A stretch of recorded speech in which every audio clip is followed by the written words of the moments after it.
Alhamdulillah, jemaah ta'qib dan maghrib rahimani wa rahimakumullah. Kita sudah sampai di penghujung surat ini, ayat 23 dan seterusnya. Kita baca dulu, kemudian kita terjemahkan dan kita bahas tafsirnya secara ringkas sebagaimana biasanya, insyaallah ta'ala. أعوذ بالله السميع العليم من الشيطان الرجيم من همزه ونفخه ونفثه إنا نحن نزلنا عليك القرآن تنزيلا فاصبر لحكم ربك ولا تطع منهم آثما أو كفورا واذكر اسم ربك بكرة وأصيلا ومن الليل فاسجد له وسبحه ليلا طويلا إن هؤلاء يحبون العاجلة ويذرون وراءهم يوما ثقيلا نحن خلقناهم وشددنا أسرهم وإذا شئنا بدلنا أمثالهم تبديلا إن هذه تذكرة فمن شاء اتخذ إلى ربه سبيلا وما تشاءون إلا أن يشاء الله إن الله كان عليما حكيما يدخل من يشاء في رحمته والظالمين أعد لهم عذابا أليما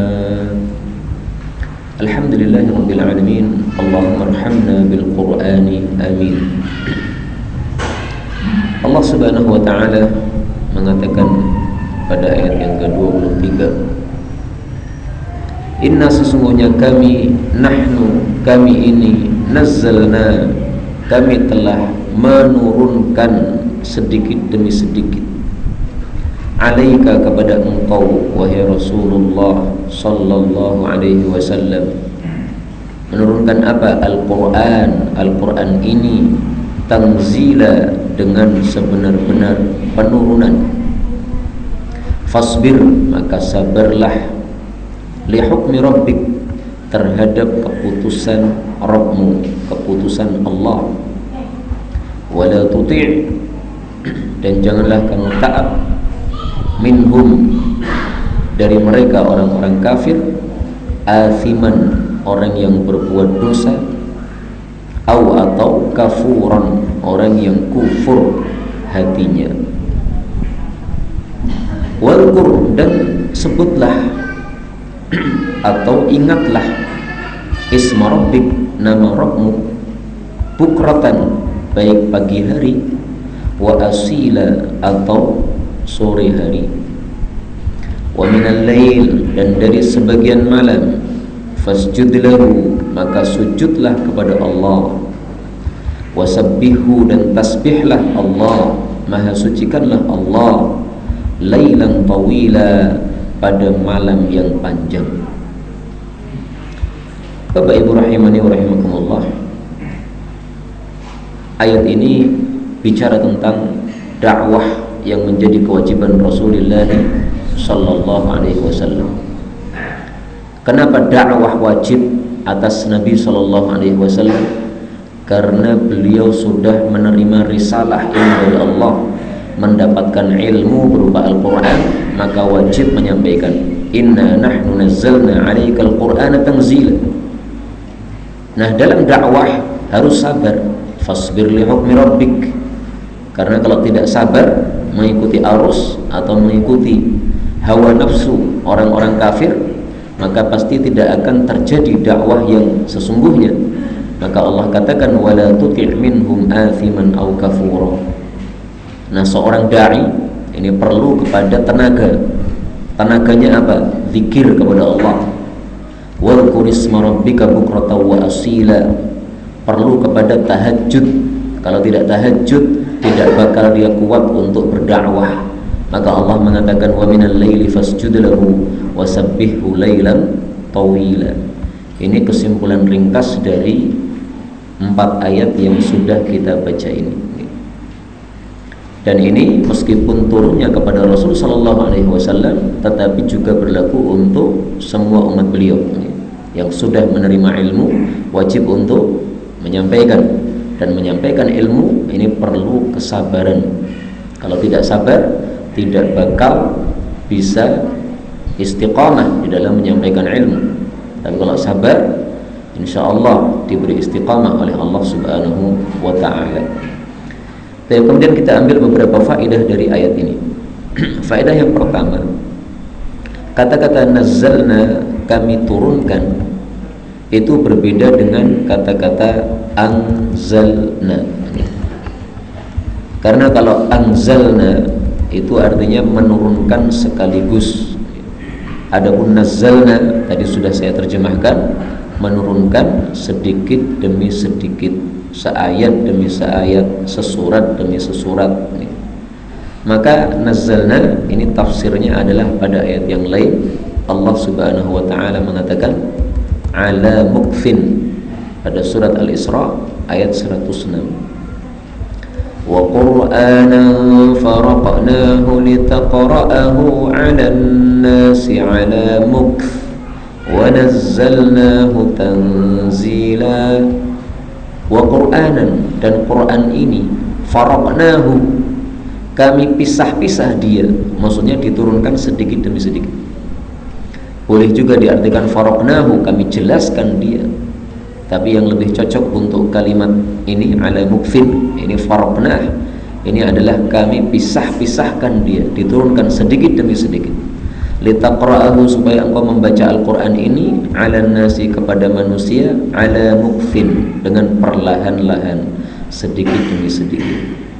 Wa nazzalnahu, dan kami menurunkan Al-Quran ini sedikit demi sedikit, tanzila, dengan sebenar-benar penurunan.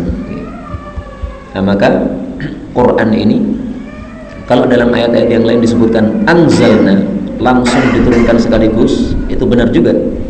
Karena Allah menurunkan dari Allahul Mahfuz kemudian ke Baitul Izzah di bawah di langit, itu adalah sekaligus 30 juz. Tapi dari Baitul Izzah diturunkan ke dunia, ke bumi, kepada Nabi SAW, ini adalah sedikit demi sedikit. Maka kadang-kadang Allah sampaikan anzalna, ini maksudnya dari Lauhul Mahfuz ke Baitul Izzah. Allah kadang-kadang sampaikan nazzalna, ini dari Baitul Izzah ke Nabi sallallahu alaihi wasallam. Dari sini kita ambil apa? Kita ambil pelajaran bahwasanya ilmu itu dicapai sedikit demi sedikit. Siapa yang mengambil ilmu langsung banyak, maka hilangnya juga langsung, Pak. Seperti orang hafal Quran itu. Program hafal Quran 40 hari, ya bisa 40 hari dapat. Tapi pulang ya hilang semua, Pak. 40 hari hafal Quran 30 juz, bisa setor tok, setiap hari setor 1 juz, bisa itu. Kalau fokus dan orangnya cerdas, bisa setor setiap hari 10 juz. Nah kemudian berarti kan perlu 30 juz. Nah, perlu sisa 10 hari ini untuk pengulangan. Tapi itu tidak kemudian hafalannya sudah mantap, gitu tidak. Hanya sekedar setoran saja. Makanya kata Al-Imam Az-Zuhri, ini saya tuliskan di sini, perkataan beliau sangat bagus sekali.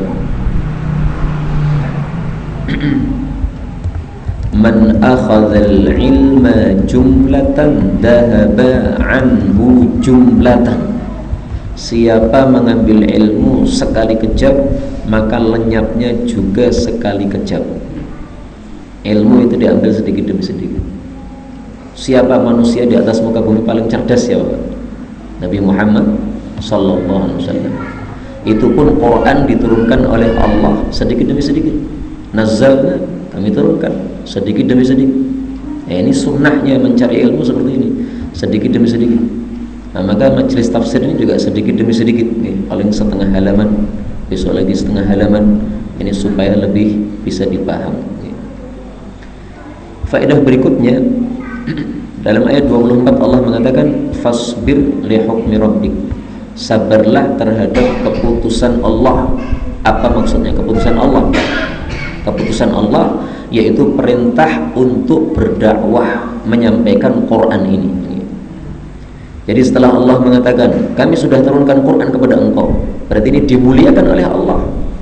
Nah, maka sebagaimana kamu sudah dimuliakan oleh Allah, sekarang sabarlah dalam menyampaikan Al-Quran yang sudah engkau terima dari Allah ini. Maka di sini kita ambil pelajaran, orang yang sudah dapat ilmu disuruh untuk menyampaikan, dan menyampaikan perlu kepada kesabaran. Fasbir, sabarlah. Bapak Ibu rahimani wa rahimakumullah, dalam ayat yang lain Allah menyebutkan bahwa sabarnya Nabi Muhammad sallallahu alaihi wasallam itu karena dibantu oleh Allah. Surat An-Nahl ayat 127. Wasbir, sabarlah wahai Nabi, wa ma sabruka, dan tidaklah kamu bisa sabar illa billah, kecuali dengan bantuan Allah. Maka kalau dalam sejarah kita dapatkan Nabi itu hampir bunuh diri, Pak. Nabi hampir apa? Bunuh diri. Karena merasa sangat berat ini tanggung jawab dakwah ini. Dulu-dulu nggak ada orang mengatakan saya dapat wahyu. Semua orang sekitar Nabi ini menyembah berhala. Tiba-tiba beliau disuruh menyampaikan, jangan menyembah berhala, sembahlah Allah yang Maha Esa. Padahal semua orang taunya ya berhala atau Tuhan itu banyak. Nah, tiba-tiba Nabi disuruh menyempal dari masyarakat yang sudah terlanjur pahamnya begitu. Susah beliau. Maka beliau mendapatkan wahyu pertama. Setelah itu wahyu terputus lama. Nah, ini beliau gelisah. Iki jane wahyu tenan apa ora iki? Maka beliau pernah naik ke bukit, hampir menjatuhkan diri, Pak. Bunuh diri. Karena nggak kuat. Beban dakwah ini sangat berat. Beliau seorang diri, musuhnya seluruh manusia. Suruh berdakwah kepada mereka. Pamannya tidak terima dengan dakwah ini. Setiap kali beliau berjalan kemana, pamannya di belakangnya sambil mengatakan, ini orang gila, jangan didengarkan, ini orang sinting, jangan didengarkan. Nah, berat sekali. Tapi Allah Subhanahu wa taala memberikan kesabaran kepada Nabi sallallahu alaihi wasallam. Kadang-kadang malaikat Jibril disuruh datang. Rasulullah sallallahu alaihi wasallam pernah didatangi oleh malaikat Jibril. Wahai Muhammad, apakah kamu ingin bukti bahwasanya kamu itu betul-betul nabi, bukan dari jin yang datang kepada kamu ini. Yang datang kepada kamu itu betul-betul malaikat. Maka Rasulullah sallallahu alaihi wasallam kemudian mengatakan, baik, mana buktinya? Itu ada pohon, itu ada pohon. Panggillah pohon itu. Nah, kemudian pohon itu dipanggil, datang. Kemudian kedua pohon itu bersaksi bahwasanya ngomong bahwasanya betul-betul engkau itu adalah Nabi Muhammad sallallahu alaihi wasallam. Kamu nabi, kamu itu. Kemudian pohonnya balik lagi. Nah, hadis-hadis seperti ini disebutkan dalam kitab-kitab Dalailun Nubuwah karya Imam Baihaqi dan sebagainya. Ini disabarkan oleh Allah Subhanahu wa taala dengan diberi bukti. Ini contohnya, pohon-pohon aja tahu kalau kamu itu nabi. Maka kamu harus yakin kamu itu nabi. Nah, disabarkan oleh Allah Subhanahu wa taala. Wa ma sabruka, dan tidaklah sabarmu wahai Nabi illa billah, kecuali dengan bantuan Allah Subhanahu wa taala. Maka kita ambil pelajaran di sini, kalau kita menghadapi sesuatu kurang sabar, minta tolong kepada Allah Subhanahu wa taala. Yang bisa mensabarkan kita itu Allah. Nah, maka di sini fasbir li hukmi rabbik, sabarlah terhadap keputusan Allah. Keputusannya apa? Kamu harus dakwah. Keputusan Allah disebutkan pada ayat yang lain, Pak. Ya ayyuhar rasul balligh. Surat Al-Maidah ayat 67. Ya ayyuhar rasul, wahai rasul sallallahu alaihi wasallam, balligh, sampaikan, dakwahkan ma unzila ilaika, apa yang sudah diturunkan kepada engkau, mir rabbik, dari Rabbmu. Wa illam taf'al, kalau kamu tidak melakukan dakwah ini, fama ballaghta risalatah, berarti engkau belum menyampaikan risalahnya Allah Subhanahu wa ta'ala. Jadi Masya Allah, ayat-ayat tentang dakwah sangat banyak. Dan ini saya yakin yang paling merasakan itu para ustadz. Karena para ustadz ya manusia biasa, kadang-kadang mikirnya kadang-kadang macam-macam. pengen ngono, pengen ini, pengen meninggalkan dakwah, pengen tidak mengajar lagi, udah fokus saja dunia. Nah, namanya setan kadang-kadang begitu. Kalau tidak disabarkan oleh Allah Subhanahu wa taala, ini kadang-kadang kemudian ada seseorang yang sebenarnya berilmu, dulu mengajar tapi akhirnya udah nggak mau ngajar lagi, fokus kepada dunia sebagaimana yang lain-lainnya. Nah, ini nggak tepat seperti ini. Yang sudah punya ilmu, ya sudah, berarti ditugasi oleh Allah untuk menyampaikan ilmu. Maka manusia ini kalau sudah terlanjur masuk kepada ilmu, sudah terlanjur jadi ustaz, nggak boleh mundur. Kalau mundur namanya tidak apa? Tidak sabar.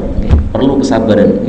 Maka Allah katakan fasbir, sabarlah li hukmi rabbik, terhadap keputusan Allah.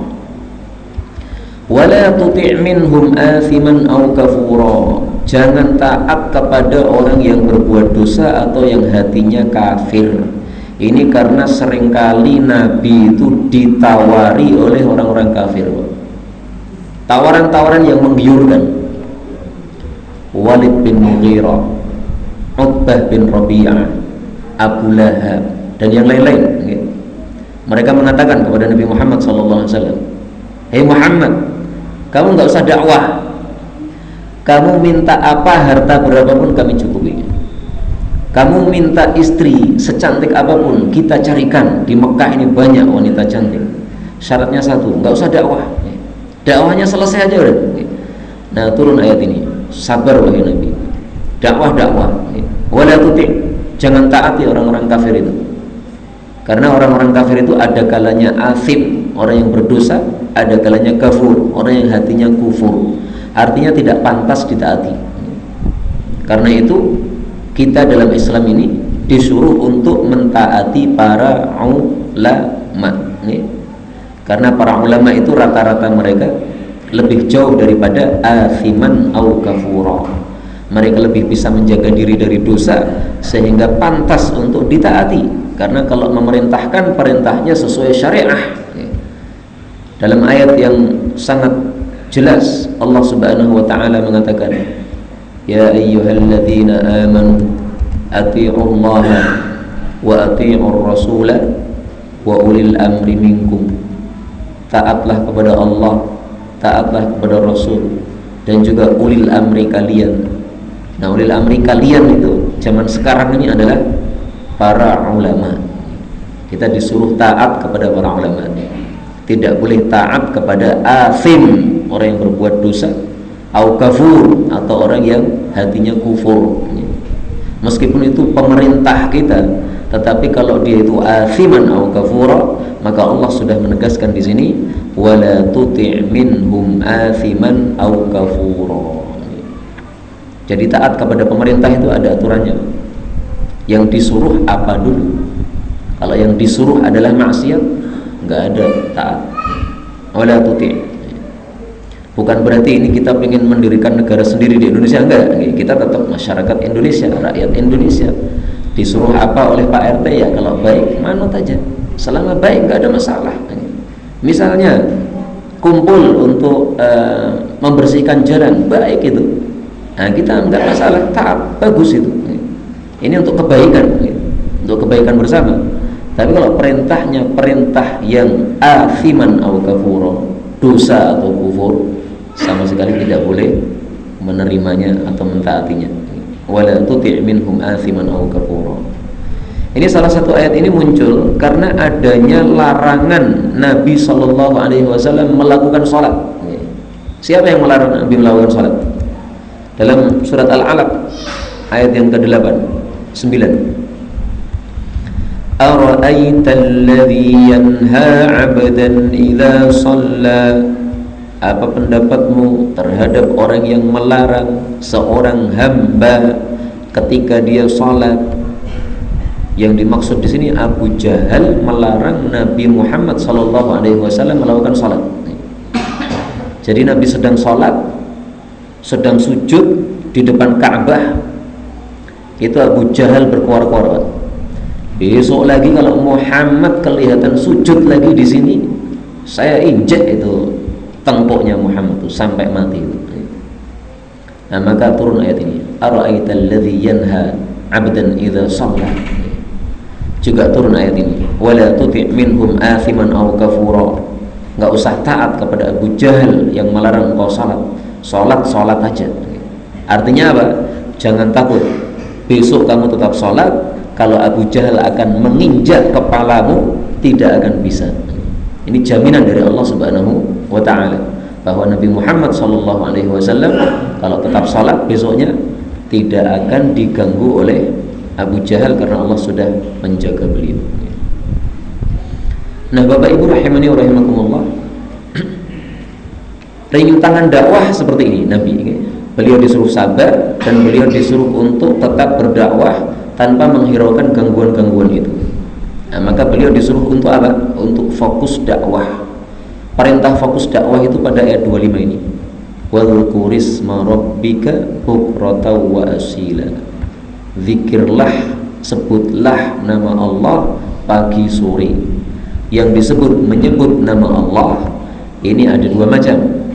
Yang pertama adalah ibadah untuk diri sendiri, yaitu sholat, itu juga menyebut nama Allah. Yang kedua dakwah itu juga menyebut nama Allah, mengatakan ayo sembahlah Allah, itu uzkurisma rabbik. Ucapkanlah la ilaha illallah, itu uzkurisma rabbik. Nah, maka ini maksudnya adalah engkau wahai Rasulullah fokuslah tetap dakwah. Perintah Allah kepadamu itu dakwah. Jadi udah fokuslah dakwah aja. Mau diganggu sana sini tidak usah dihiraukan. Nah, maka ini satu kaidah yang sangat penting untuk para dai. Para dai itu, para alim, para ulama, kewajiban mereka itu menyampaikan ilmu. Sehingga kalau ada gangguan di samping kanan samping kiri, itu semestinya tidak usah menoleh, lanjut terus saja. Dituduh macam-macam, kamu begini, kamu begitu, kamu ahlul bid'ah, kamu begini, kamu begitu. Kalau memang tidak begitu, nggak usah dibahas, nggak usah ditanggapi seperti itu. Kewajibannya apa? Dakwah. Karena kalau ulama ini kemudian toleh sana toleh sini, akhirnya dia sibuk untuk mengurusi tuduhan-tuduhan tadi, sehingga dakwahnya malah tidak berjalan. Sibuk untuk mengurusi dirinya. Wah, saya dihina begini, nulis buku mengatakan saya tidak begitu. Nanti ada tuduhan lagi, nulis buku lagi, saya tidak begitu. Akhirnya nulis buku itu aja untuk mempertahankan diri sendiri, tapi dakwah Islam malah tidak berjalan. Nah, ini satu konsep dakwah yang diajarkan oleh Allah kepada Nabi Muhammad SAW. Kamu dakwah, sabar, tidak usah hiraukan samping kanan samping kiri, fokuslah kepada Allah. Wadhkurisma rabbika. Zikir ini mencakup dua, ibadah diri sendiri dan juga dakwah, mengajak umat untuk menyebut Allah Subhanahu wa Ta'ala. Adapun bukratan wa asila, pagi sore, ini bukan berarti dakwah hanya pagi sore saja, bukan berarti zikir hanya pagi sore saja, bukan. Ini ungkapan bahasa Arab, kata-kata pagi sore itu maksudnya setiap saat. Jadi zikirlah kepada Allah setiap saat. Jadi jangan salah paham. Oh, berarti Quran itu hanya menyuruh kita zikir pagi sore, siang boleh lalai, malam boleh lalai, enggak begitu. Pagi sore ini ungkapan bahasa Arab. Pagi sore artinya apa? Selalu zikirlah kepada Allah Subhanahu wa Ta'ala. Kalau kita lihat hadis-hadis Nabi, sangat banyak hadis-hadis yang mengajarkan kita untuk memperbanyak zikir kepada Allah Subhanahu wa Ta'ala tanpa berhenti. Contoh hadis yang terkenal, innallaha ta'ala yaqul, Allah mengatakan, ana ma'a abdi, saya menyertai hambaku, ma dzakarani, selama dia zikir kepadaku, wa taharrakat bi syafata, dan bergerak-gerak dengan menyebutku kedua bibirnya. Hadis riwayat Ibnu Majah, sahih. Nah, termasuk panjenengan seperti ini ketika mendengarkan pengajian, kalau memang bisa disambili wirid, silakan. Tapi kalau tidak fokus gara-gara wirid, ya fokus mendengarkan aja juga nggak ada masalah. Kalau bisa telinganya mendengarkan, bibirnya atau hatinya berwirid, nah, maka wirid. Dibiasakan mulut ini berwirid, berzikir kepada Allah Subhanahu wa Ta'ala. Demikian juga sabda Nabi sallallahu alaihi wasallam, la yazalu lisanuka ratban min dzikrillah. Amalan yang harus kamu lakukan adalah senantiasa lidahmu basah karena zikir kepada Allah. Senantiasa lidah basah, itu kan berarti zikir terus. Senantiasa itu namanya terus menerus, tidak ada berhentinya. Hadis riwayat Tirmidzi. Rasulullah sallallahu alaihi wasallam juga bersabda, "Man ta'arra minal lail," barang siapa yang bangun sambil bersuara di waktu malam. Bangun sambil bersuara, maksudnya apa? Maksudnya orang itu kalau ketika kondisi sedang terjaga seperti ini biasa zikir. Kalau dia itu tidak zikir gara-gara tidur, itu bangun itu langsung bersuara, langsung zikir.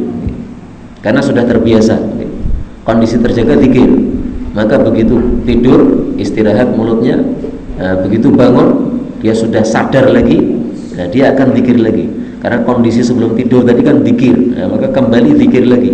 Maka ini secara tidak langsung Nabi mengajarkan kita untuk senantiasa zikir pada waktu kondisi terjaga, supaya nanti kalau bangun tidur itu langsung ta'arruf, langsung bersuara zikir. Jadi termasuk tanda seorang hamba sudah dekat kepada Allah kalau dia bangun itu sudah otomatis mulutnya apa? Berzikir. Nah, kita lihat diri kita masing-masing aja, Pak. Apakah kalau kita itu bangun tidur itu sudah otomatis zikir? Kalau sudah otomatis zikir, insya Allah itu tanda baik, dekat sama Allah. Tapi kalau ketika bangun tidur kita lupa, zikirnya ya teringat, tapi nanti setelah 5 menit.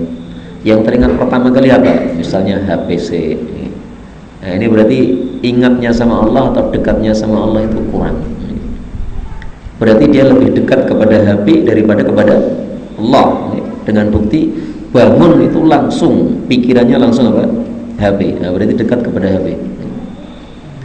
Bukan berarti kalau kita bangun tidur melihat jam itu dekat HP, bukan. Yang penting pokoknya bangun tidur zikir. Ngambil HP nggak masalah, lihat jam berapa ini, sudah waktunya bangun atau belum, nggak ada masalah. Tapi jangan lupa zikir kepada Allah Subhanahu wa ta'ala. Dan kemudian Allah mengatakan wa minal laili fasjud lahu. Kata-kata min ini artinya sebagian malam sujudlah kepada Allah. Jadi tidak sesuai sunnah kalau kita sholat tahajud dari isya sampai dengan subuh. Ini gak sesuai sunnah. Karena yang sesuai sunnah adalah ini, minal lail, sebagian malam. Mata kita ini kan punya hak, Pak. Ini mata ini bukan milik kita loh, Pak. Ini titipan dari Allah. Allah memberikan titipan kepada kita mata, kita disuruh untuk menjaganya. Ini termasuk amanah. Amanah kan titipan. Nah, salah satu menjaga amanah kita adalah berikan haknya. Mata ada waktunya untuk tidur, tapi ada waktunya untuk bangun. Dalilnya apa? Hadis Nabi sallallahu alaihi wasallam. Anamu wa usalli atau usalli wa anam. Lakinni akan tapi saya ini usalli wa anam. Saya salat tapi saya juga tidur. Dalam satu malam itu ada salatnya, ada tidurnya. Kalau salat tok tidak pakai tidur, zalim kepada mata. Kalau tidur tok tidak pakai salat tanpa uzur, ini berarti zalim kepada rohani kita. Wa asumu wa uftir, dan saya puasa tapi saya juga berbuka. Jadi kadang-kadang puasa, kadang-kadang tidak. Puasa sunnah maksudnya. Wa tazawwujun nisa, dan saya juga nikahi para wanita. Faman raghiba an sunnati, barang siapa yang berpaling dari sunnahku, falaysa minni, tidak termasuk dari golonganku. Nah, sunnah Nabi apa saja? Ini tadi, usolli wa anam. Maka sholat saja tanpa tidur itu tidak sesuai sunnah. Tidur saja tanpa sholat juga tidak sesuai sunnah. Faman raghiba an sunnati falaysa minni, berpaling dari sunnahku tidak termasuk kelompokku. Nah, tidak usah terkecoh cerita-cerita, katanya Imam Abu Hanifah 40 tahun tidak pernah wudu sholat subuh, karena ba'da isya sampai subuh ini tahajud terus, sehingga wudunya sudah cukup dari yang isya kemarin itu. Subuhnya belum batal, nggak wudu lagi selama 40 tahun. Nggak usah terkecoh cerita-cerita begitu. Cerita-cerita itu belum tentu sahih. Kalaupun sahih, lebih baik mengikuti mana? Mengikuti Nabi atau mengikuti Abu Hanifah? Pasti mengikuti Nabi lebih baik. Khairul hadi Muhammadin sallallahu alaihi wasallam. Sebaik-baik petunjuk adalah petunjuknya Nabi Muhammad sallallahu alaihi wasallam, bukan petunjuknya Abu Hanifah. Nah, maka kita tidak mengikuti Abu Hanifah atau Imam Syafi'i atau Imam Malik atau Imam Ahmad kecuali mengikuti Rasul sallallahu alaihi wasallam, kecuali sesuai dengan sunnah Rasul sallallahu alaihi wasallam. Nah, maka perhatikan terjemahnya. Wa min, dan dari sebagian al-lail, malam, fasjud lahu, sujudlah kepada Allah. Wasabbihu, dan tasbihlah kepada Allah, lailan tawila, dengan pada malam yang panjang. Nah, ini perintah yang nomor 2 ini tampaknya yang susah ya. Kalau sebagian malam sujudlah, tahajudlah, insya Allah lah rata-rata kita bisa melakukan itu. Tapi ini tasbihlah kepada Allah pada malam yang panjang. Maksudnya dari malam kita itu lebih banyak tasbihnya daripada tidurnya. Tasbih ini ditanyakan oleh seseorang kepada salah satu ulama salaf, apa yang dimaksud tasbih pada surat ini, ayat 26 ini, surat Al-Insan ini, ayat 26 ini.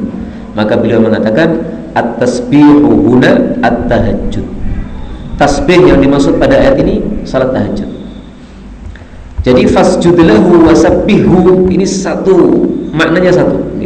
Sujudlah, tasbihlah, tahajud maksudnya. Tapi tasbihnya itu lailan tawila, dengan malam yang panjang. Artinya tahajudnya tidak hanya sedikit tetapi panjang. Nah, ini Bapak Ibu rahimani wa rahimakumullah, mungkin yang perlu kita perbaiki dari kondisi kita. Biasanya tahajud itu berapa jam, Pak? 1 jam. Nah, ini kalau mau mengamalkan ayat ini nambah lagi. Misalnya biasanya bangun jam 3. Nah, kalau mau mengamalkan ini wasabbih lailan tawila, tambah lagi setengah 3. Kira-kira kalau setengah 3 semua ini cocok nopo tadi? Sepakat mohon Pak, sepakat. Sepakat ini kula oleh panjenengan. Nanti malam kita mau bangun sepakatnya jam berapa Pak? Setengah 3 gitu. Setengah 3 itu kalau dibandingkan Nabi itu masih jauh sekali Pak. Nabi itu kalau bangun malam adalah ketika mendengar ayam berkokok. Idza sami'a as-sarikha. Ayam berkokok kata Ibnul Qayyim adalah tengah malam. Tengah malam dia kalau kita bayangkan zaman sekarang sekitar jam 1. Karena adalah Nabi yaqumu, biasanya bangun, idza sami'a, apabila mendengar as-sarikh, ayam berkokok. Hadis muttafaqun alaih. Nah, jadi tahajudnya Nabi sekitar jam 1. Nah, kalau kita sepakat nanti malam bangun setengah 3, ini kan sehat banget nih. 1, 2, setengah 3. Kaca tuh. Tapi mohon masing-masing kita, mari kita resapi, ini perintah dari Allah. Allah mengatakan wasabbihu lailan tawila. Kita disuruh untuk tahajud malamnya yang panjang. Jadi jangan sedikit tahajudnya itu, tapi tahajudnya yang banyak. Ini perlu kita perbaiki kondisi kita masing-masing. Bapak Ibu rahimani wa rahimakumullah, mungkin supaya kita itu lebih semangat untuk sholat tahajud, ketika kita bangun malam itu kita mengingat hadis ini. Rasulullah bersabda, alaikum biqiyamil lail, selalulah tahajud. Nah, ini hadis kalau kita tulis di samping tempat tidur kita, bangun langsung baca mungkin semangat nih. Selalulah tahajud, fa innahu da'bus salihin, karena ini adalah adatnya orang-orang saleh qablakum, sebelum kalian, wa qurbatun ilallah, dan juga mendekatkan kepada Allah, wa manhatun 'anil itsm, dan juga mencegah dari dosa, wa takfirun lisayyi'at, juga menghapuskan dosa-dosa, wa matradatun liddah, dan juga mengusir penyakit, 'anil jasad, dari tubuh. Ini semuanya sahih menurut Ibnu Mulaqin. Jadi qiyamul lail fadilahnya banyak. 1, adatnya orang-orang saleh. 2, mendekatkan kepada Allah. 3, mencegah dari dosa. 4, menghapus dosa. 5, mengusir penyakit. Ini corona katanya sudah sampai Indonesia Pak. Nah, ini supaya kita tidak terkena corona gimana caranya? Tahajud. Siapa yang tidak tahajud nanti kena corona, rasakan sendiri gitu. Nah, maka supaya tidak terkena corona, tahajud. Wa matradatun lidda 'anil jasad. Tapi Bapak Ibu rahimani wa rahimakumullah, di sini yang dimaksud tahajud, tetapi Allah menyebutnya dengan kata-kata fasjud, sujudlah, wasabbihu, dan tasbihlah. Disebut dua, sujud sama tasbih. Ini berarti menunjukkan sujud ini termasuk amalan paling utama dan tasbih termasuk wirid paling utama. Karena sholat itu tidak hanya sujud. Sholat itu ada rukuknya, ada berdirinya, tapi Allah sebutkan hanya sujud. Sholat tidak hanya tasbih, ada takbirnya, ada tahmidnya, tapi Allah sebutkan tasbih saja. Maka hadis mengatakan aqrabu ma yakunul abdu min rabb ilallah wa huwa sajid. Ini lafalnya Al-Bazzar. Paling dekatnya hamba kepada Allah ketika sujud. Kalau lafalnya Imam Muslim, aqrabu ma yakunul abdu min rabbih. Min rabbih atau ilallah sama aja. Kondisi paling dekatnya hamba kepada Allah ketika sujud, maka doanya lebih mustajab. Allah Subhanahu wa ta'ala memilih wirid kita, memilih wirid-wirid yang paling dipilih oleh Allah adalah subhana rabbi wa bihamdi. Ahabbul kalami ilallah, ucapan yang paling dicintai oleh Allah, mastafahu Allah li malaikatih, yang dipilihkan oleh Allah untuk tasbihnya, untuk wiridnya para malaikat. Subhana rabbi wa bihamdi, subhana rabbi wa bihamdi, subhana rabbi wa bihamdi. Ini tasbihnya para malaikat. Hadis riwayat Tirmidzi sahih. Nah, maka ini fadilah tasbih. Perbanyak tasbih. Apalagi dulu sudah kita bacakan hadisnya, tasbih menyebabkan rizki dilancarkan oleh Allah Subhanahu wa ta'ala. Ayat 27, Allah mengatakan inna, sesungguhnya haula'i, mereka orang-orang kafir, yuhibbuna, mereka itu menyukai al-ajilah, dunia. Ajilah itu artinya sesuatu yang segera, yaitu dunia. Wa yadharuna, dan mereka meninggalkan wara'ahum, di belakang mereka, yauman, satu hari yang besar, thaqila, yang berat. Maksudnya adalah akhirat. Jadi kalau orang-orang kafir mikirnya dunia tok, tidak pernah mikir akhirat, wajar, nggak percaya. Tapi kalau kita ini kan percaya akhirat, Pak. Nah, karena kita percaya akhirat, mestinya kita itu tidak meninggalkan akhirat, tetapi beramal untuk akhirat. Salah satunya tadi, tahajud itu beramal untuk akhirat. Sebagian ulama ada yang mengatakan begini, kalau di dunia ini tidak ada malam hari, lebih mending mati katanya. Kenapa? Karena malam hari bisa tahajud, mendekat kepada Allah. Ini para ulama. Jadi mereka mengatakan seandainya dunia ini tidak ada malam hari, lebih baik saya mati karena nggak bisa tahajud. Coba kalau sekarang orang-orang ngomongnya gimana, Pak? Seandainya tidak ada siang hari, raiso golek duit, serasa urip wae. Sekarang kan begitu. Pikirannya sudah berubah, pikirannya uang, duit, dan sebagainya, materi. Kalau ulama-ulama zaman dulu enggak, pikirannya bagaimana dekat kepada Allah, pahala dari Allah Subhanahu wa ta'ala. Ya boleh kita cari dunia, enggak ada masalah, itu memang ma'isyah kita, keperluan kita gitu. Tetapi hendaklah kita meniatkan segala sesuatunya untuk Allah Subhanahu wa ta'ala. Nah, di sini Allah sebut kiamat itu adalah yauman tsaqila, hari yang berat. Beratnya itu bagaimana? Ya cukup satu ayat menjelaskan hal ini. Allah Subhanahu wa ta'ala mengatakan surat Al-Muzammil ayat 17, yauma yaj'alul wildana syiba. Hari kiamat adalah satu hari yang bisa menjadikan anak-anak kecil pada beruban, saking dahsyatnya kengerian yang terlihat padanya. Nah, maka disebut yauman tsaqila, hari yang berat. Nah, kalau kita amalnya baik, insya Allah nanti di sana tidak berat. Kemudian Allah mengatakan, nahnu, kami Allah, khalaqnahum, kami menciptakan mereka, wa syadadna, dan kami telah mengkokohkan asrohum, penciptaan mereka, wa idza syi'na, dan apabila kami berkehendak, badalna, kami bisa mengganti amsalahum, permisalan-permisalan mereka, tabdila, dengan sebenar-benar penggantian. Maksud ayat ini adalah bahwasanya orang-orang kafir itu yang menciptakan adalah Allah, yang mengokohkan mereka sehingga menjadi manusia kuat itu juga Allah. Nah, kalau Allah yang menciptakan, berarti Allah juga mampu untuk membangkitkan setelah kematian. Nah, ini diucapkan oleh Allah ayat ini karena Allah setelah menjelaskan tentang yauman thaqila, hari kiamat. Orang kafir itu kan nggak percaya hari kiamat. Nah, maka karena Allah tahu kalau Allah bicara hari kiamat mereka pasti mengingkari, maka Allah tunjukkan bukti bahwasanya Allah itu mampu untuk membangkitkan setelah mati, itu mampu. Buktinya apa? Buktinya ini, nahnu khalaqnahum, kamu dulu dari mani, nggak punya kekuatan apa-apa, kemudian diciptakan oleh Allah jadi manusia, jadi kuat. Siapa yang menguatkan ini? Kan Allah. Nah, kalau yang memulai itu Allah, berarti mengulangi lagi, hidup setelah mati, itu berarti Allah lebih mampu.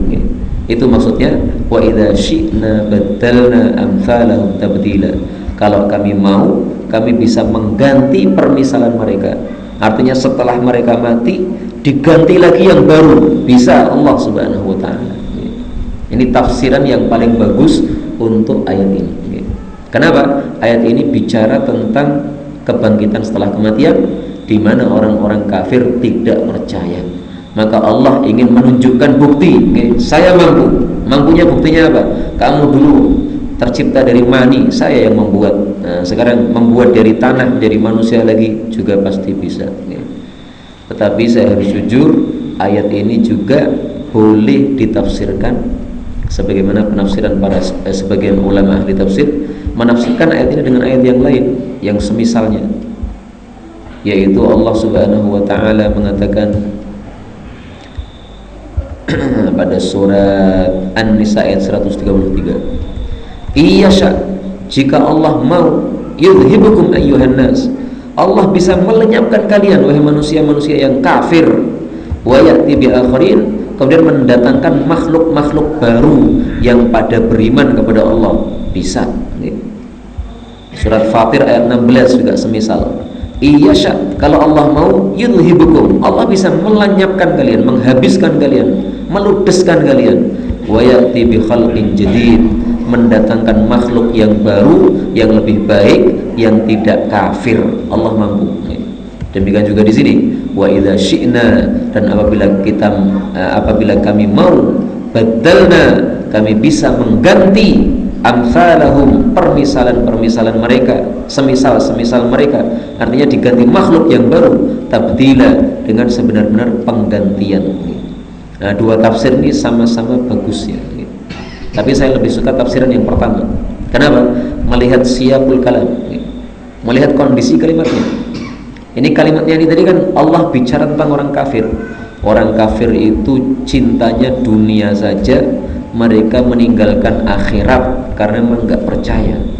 Nah, Allah ingin membuktikan bahwa Allah itu mampu mengadakan akhirat, kebangkitan setelah mati. Allah katakan, kami ciptakan kalian dari tidak ada menjadi ada, kami kuatkan penciptaan kalian, maka kami pun juga mampu untuk mengganti, yaitu menjadi baru makhluk-makhluk yang sudah mati, yang sudah menjadi tanah. Wallahu a'lam bissawab. Apalagi kalau kita melihat awal dari surat Al-Insan, bicara tentang apa itu? Penciptaan manusia juga.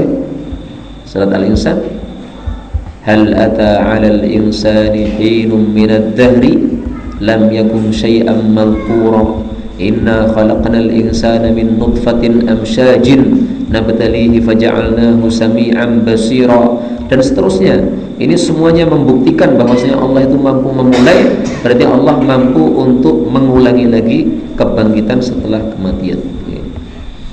Dan kemudian Allah menutup surat ini dengan kalimat inna hadhihi,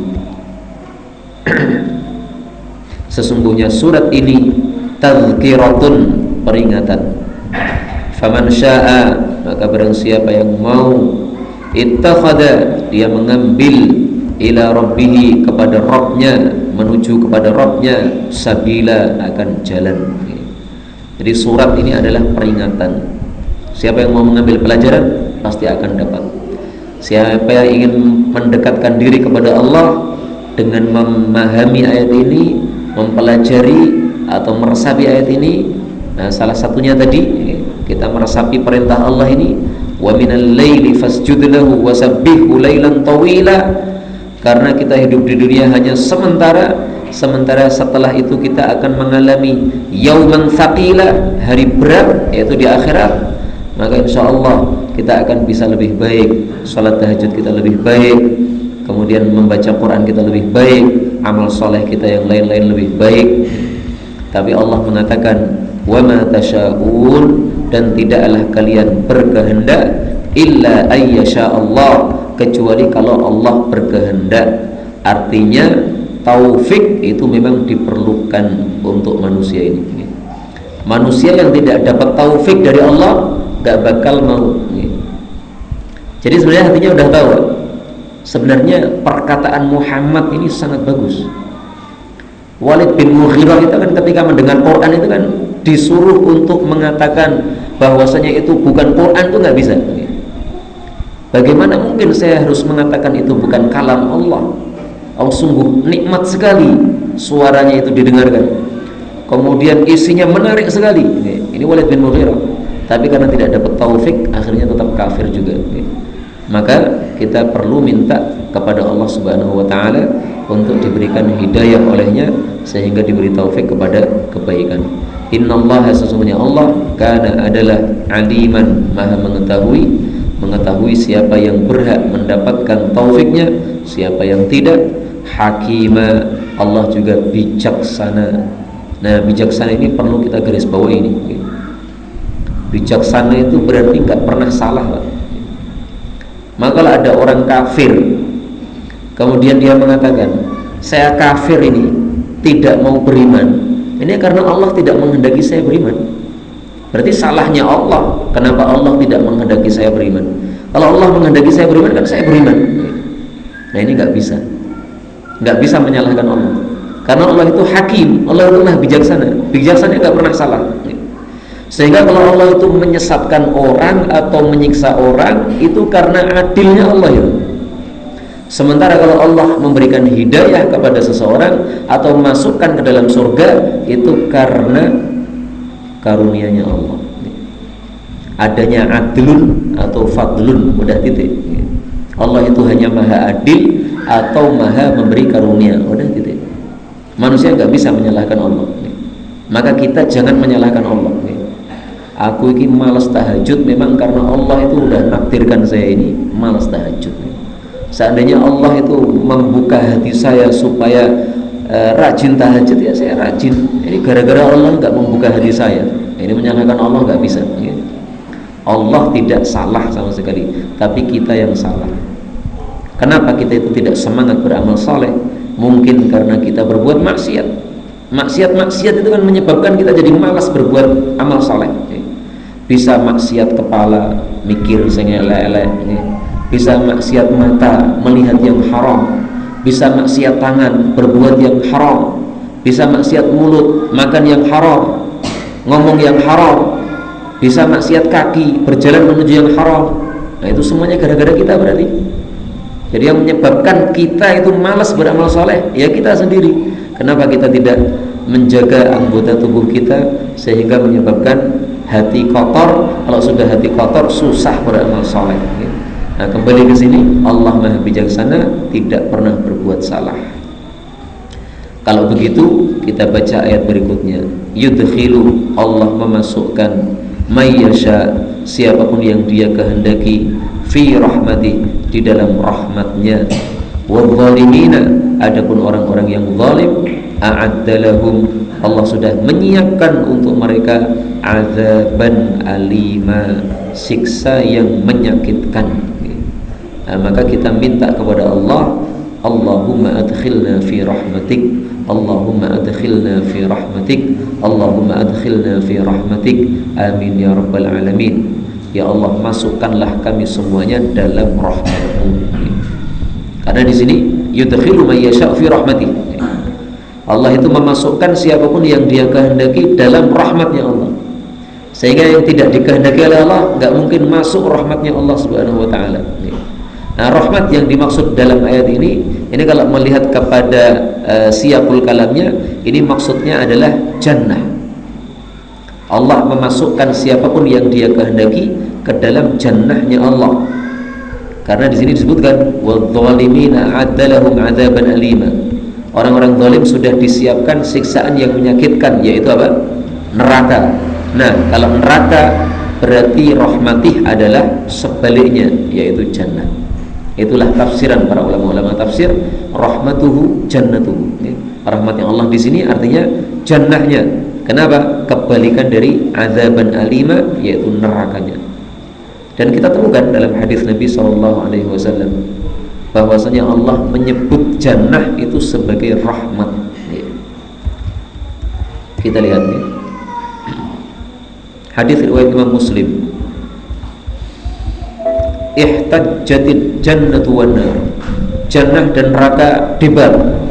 Faqalatil jannah. Jannah mengatakan, yadkhulunid du'afa wal masakin. Yang masuk ke dalam saya adalah orang-orang lemah dan orang-orang miskin. Ya, artinya ini jatah saya, jangan diambil. Wa qalatin nar. Neraka mengatakan, yadkhulunil jabbarun wal mutakabbirun. Yang masuk ke dalam saya adalah para diktator dan orang-orang sombong. Ini jatah saya, jangan diambil. Faqala Allahu linnar, maka Allah mengatakan kepada neraka, anti azabi, kamu itu azabku, antaqimu biki biman syi'tu, saya akan menghukum denganmu siapapun yang saya kehendaki. Jadi enggak usah debat begitu. Wa qalil jannah, Allah mengatakan kepada jannah, anti rahmati, engkau adalah rahmatku. Nah, ini dalilnya. Maka fi rahmati, dalam rahmatnya, ini maksudnya jannah. Anti rahmati, engkau adalah rahmatku. Arhamu biki, aku merahmati denganmu man syi'tu, siapapun yang aku kehendaki. Walikulli wahidatin minkuma, masing-masing kalian berdua mendapatkan mil'uha, jatah dipenuhi oleh Allah Subhanahu wa taala. Pasti penuh, jadi enggak usah debat, enggak usah rebutan. Hadis riwayat Imam Muslim sahih. Dan mudah-mudahan kita semuanya termasuk orang-orang yang direbut oleh jannah untuk masuk ke dalamnya. Amin ya rabbal alamin. Wallahu taala alam bisawab. Inilah yang dapat kita pelajari pada malam hari ini. Benarnya dari Allah Subhanahu wa taala, dan apabila ada salahnya fa astaghfirullahal azim li wa